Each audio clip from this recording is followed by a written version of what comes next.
Hi, this is Janet Wakeland with RemarkablyCreated.com and the Remarkable Stampers.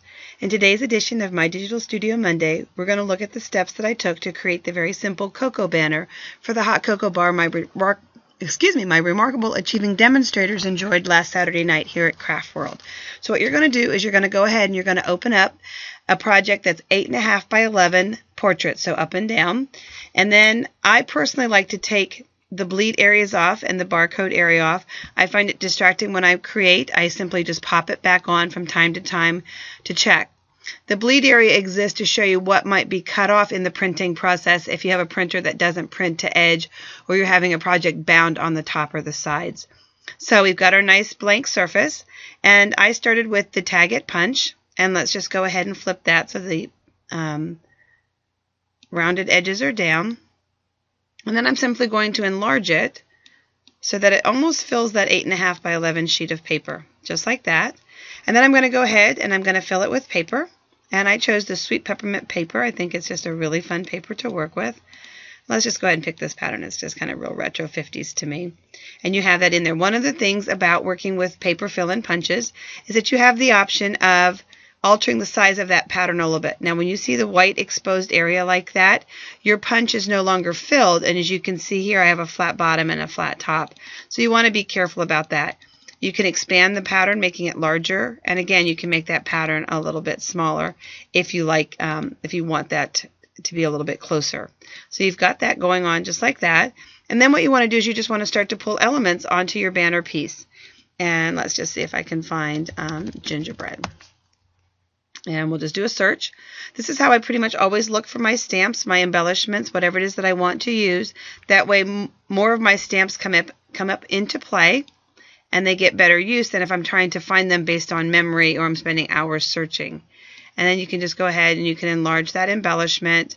You can work on adding a little ruffled banner or whatever.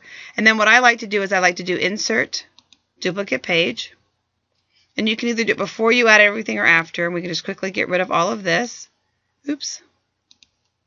So I have this here, and I'm just going to fill it with the next bit of paper. And we'll just make it the stripes. And again, if I wanted to, I could make the stripes just a little bit smaller. Oops. Stay within the white. There we go. A little closer together. And again, I'm going to go ahead and add embellishments. For the one that I created, I started with this one first, and it says sweet. Again, just looking for words that said sweet, said cocoa, said chocolate, said treats, things like that. Added a stitch circle, added some baker's twine. The second piece that I had a little banner tag, little gingerbread boy. The next one, and all work with the base of the Sweet Peppermint background paper, ruffled ribbon, sweet treats, another little banner. Baking holidays list, and an epoxy brad. And these are all Stampin' Up! Download digitals that are available to you. And one of the nice things too, see this nice little edge here? Let's go back to the one that we started with as just a sample. Here you can see this doesn't have an edge. One of the great features is that all of our punches can be matted. And you can choose the width of that mat as you see here. In addition, you can change the color of that mat. So then it makes your punch look like it is layered. And you can just have pieces added around it. It gives it some depth to you.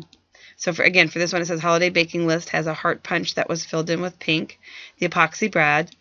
The last one that I did simply says goodies, and it's done. This one here, actually, let's see if we can find this one that says goodies. And I'll show you one other little tip about that. See if it comes up under the word goodies.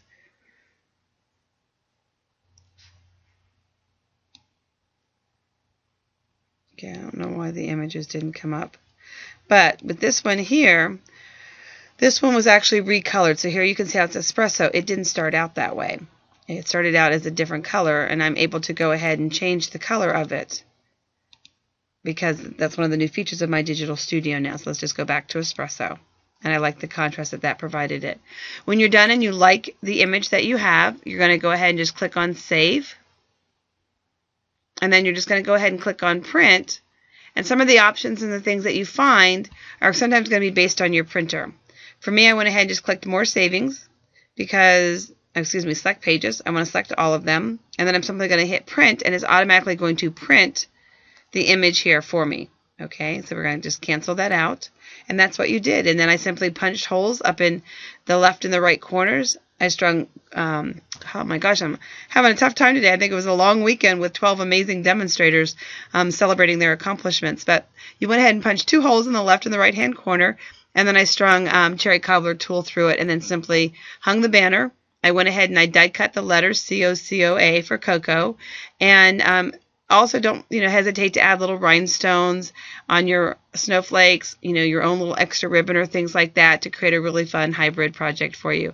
So again, very simple, easy way to create banners that you might want to hang, especially with the holidays coming, one that might say peace or joy, or maybe you've got company coming and you want to say welcome, or maybe you want to do your own hot cocoa bar for the guests that are coming this weekend. So have a great day, and God bless. Merry Christmas early.